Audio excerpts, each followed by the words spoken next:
tutti!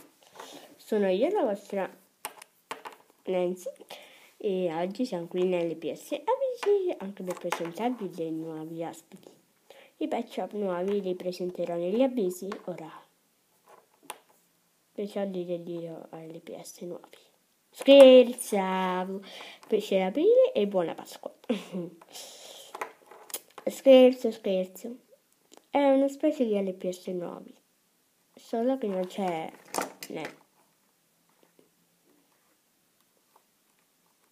vabbè, morta. Solo perché non c'è Lucy. È occupata. Va bene. Allora, ecco due LPS nuovi. Uno l'aprirò in diretta e uno ve lo presento.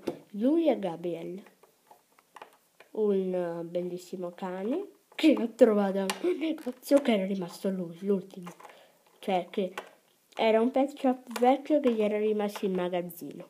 Subito l'ho preso. L'unico, vecchio. È un tanto strano, però trovato con questi occhiali. Salve. Con questi occhiali carini, bellissimi, anzi. Con questi qui, c'è da parte. E con questa sciarpetta che c'ha la zip.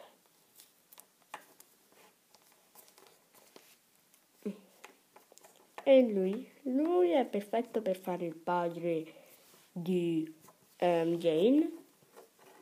Infatti faccio lui come padre, perché dai, si vede. E con questa bellissima aeroplano, aereo-auto, una sottospecie. Wow, bellissimo, poi c'è dove si possono mettere tutti. Mi ci posso mettere anch'io.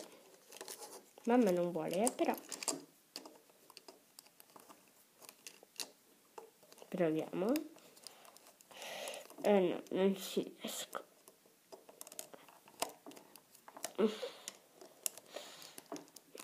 Niente, non ci riesco a mettere Nancy. Vabbè, è fatto però, E adesso abbiamo il nuovo LPS. Lola. Che io chiamerò sempre Lola.